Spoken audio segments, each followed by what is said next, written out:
Okay, it's been about 3 days, and using the techniques you just saw, I've now completed the rock lining on the interior of this tunnel. It took me about 13 rock molds to fill out the entire interior. And it looks pretty good right now, although quite frankly, it looks like white plastic rocks. So our next step is going to be to paint these rocks so they look more realistic. To prep the tunnel for painting, you'll want to do two things. First, turn the entire tunnel over and shake out any loose bits of rock material or other foreign matter that may have gotten in the tunnel while you were working on it. Secondly, take about 5 or 10 minutes and go through the tunnel and take out any obvious globs of dried hot glue, and also remove any obvious stringers left behind by the hot glue. Whenever you use hot glue, it always leaves these fine spiderweb looking threads of hot glue all over the place. And just try to get the big ones out now. If you can do that now, it'll save a little aggravation when you start painting. I'm ready to start painting, and the first thing we're going to do is apply a coat of artist's gesso to the interior of the tunnel. What the gesso does is it kind of acts like a primer, because eventually we're going to be painting these rocks kind of a blackish gray color, but you can't just paint that right onto the plastic rocks. You need something to prime it first so the paint will adhere better, and that's what the gesso is for.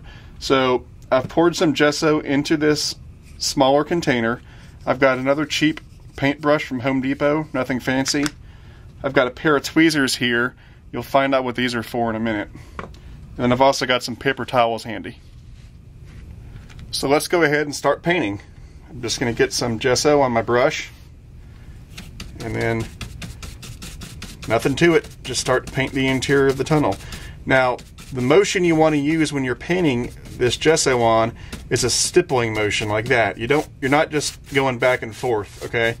Because there's lots of little cracks and crevices in these rocks, and you want to get the gesso down in there. So you kind of poke at it like this. And because you're doing this and not doing back and forth, it does take a little longer, but back and forth just will not work.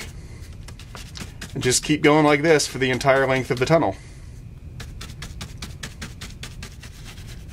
Now I can show you what those tweezers are for. Even though we prepped this tunnel and we took out all the hot glue stringers that we could see, you're still going to dig some up while you're painting. And if you do, just reach in with the tweezers and pull them out. And then just keep going. If you're doing a narrow single track tunnel, you may find that the brush you're using is too wide to fit in the tunnel.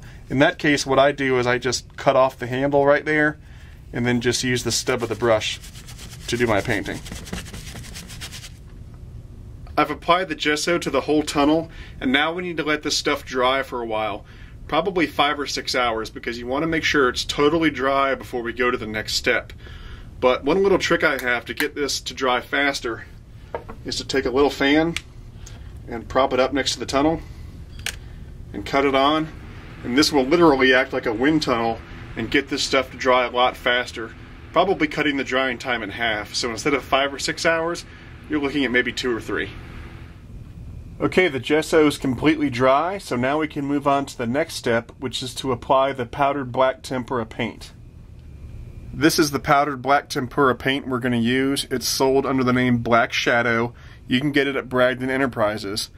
This comes in an 8-ounce bottle, and this will last for quite a while. I bought 2 of these bottles, and I'm almost done with my first bottle now, and I've probably done about 30 feet of tunnels and mountains, so it'll last for quite a while. I've put some of the powdered black tempera paint in this cup with a brush, and we're just going to brush it on dry on the inside of the tunnel. And then later on, when we put a wash on it, it'll soak into the cracks and crevices of the rocks and give our tunnel a nice, realistic look. Okay, so let's go ahead and start putting it on. All I'm going to do is get some on my brush and just work it into the rocks. You don't need a lot of it. A little will go a long way.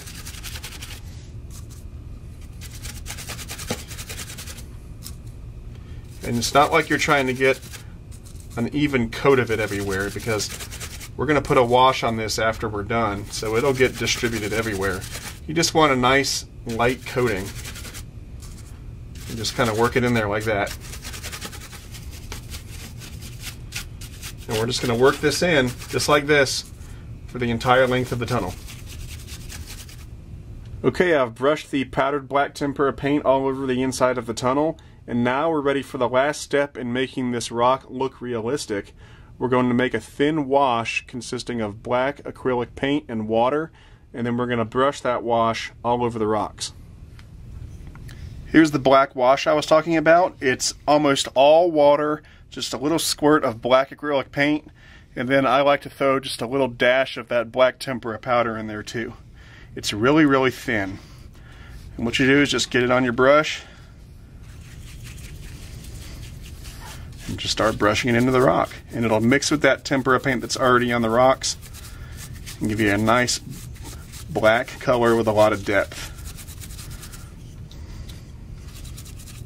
Just like this. Now, if this were a hillside or a mountain, this color would probably be a little too dark.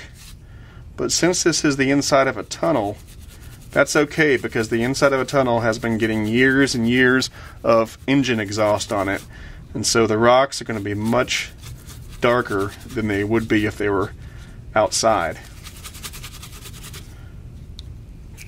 And we'll just keep like this all the way for the entire length of the tunnel. Now when you lay down this wash on your tunnel, it's better to have the wash be too thin than too thick. Because if it's too thick, it's going to be way too dark, and then it's going to be a pain in the butt to get it lighter. But if you go too thin, you can always go back with another coat. As this wash dries, it will lighten up some, so even though it might look dark now, it'll lighten up a bit. In fact, the sides here have already started to lighten up a bit. And when you're done with the whole tunnel, what you should do is go back and look, and if any places look too light, or if any of the white is showing through, you may want to go through with a second pass of the wash. Okay, I've applied the wash to the entire tunnel, and we're going to let it dry now. I've got the fan set up so it'll dry a little faster, and then once it's dry, we'll come back and see if it needs a second coat or not. Okay, it's been a few hours and everything is nice and dry, and at this point I like the color the way it is. I'm not going to do a second coat. It looks fine to me, and so at this point this tunnel is ready to use. So let's go ahead and take it up on the layout and do a test fit.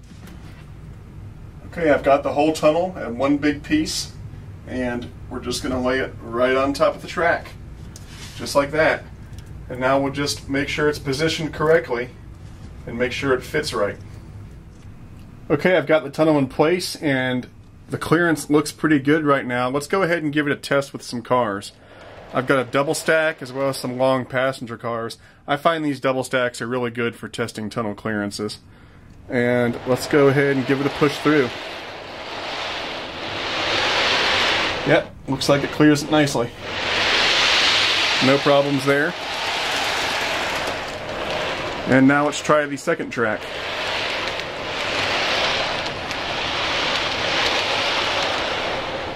Oh yeah, that fits real nicely. So we've got good clearance. So this tunnel looks like it's going to work just fine. A few quick things I want to talk about. If you look at the entrance to the tunnel here, you'll see that this wall has bowed in a little bit since we started doing the rock work. That's okay, that'll happen sometimes. Originally this was supposed to be out here, but it bowed in while we were working on it. And what we'll do is when we put this tunnel in place permanently, we'll use some hot glue and we'll put it out here. So in the end, it'll look just fine. Second thing I wanted to bring up is that if you look on the bottom edge of the inside of the tunnel, you'll see some light coming through. Again, that's not a problem. When we put this tunnel in place permanently, we're going to seal that bottom edge from the outside and all that light will disappear. Okay, so now that we've done a test fit of our tunnel and we know that there's going to be no clearance issues, what we're going to do is take the tunnel off of the layout one last time and then prep our track to have a tunnel put over it.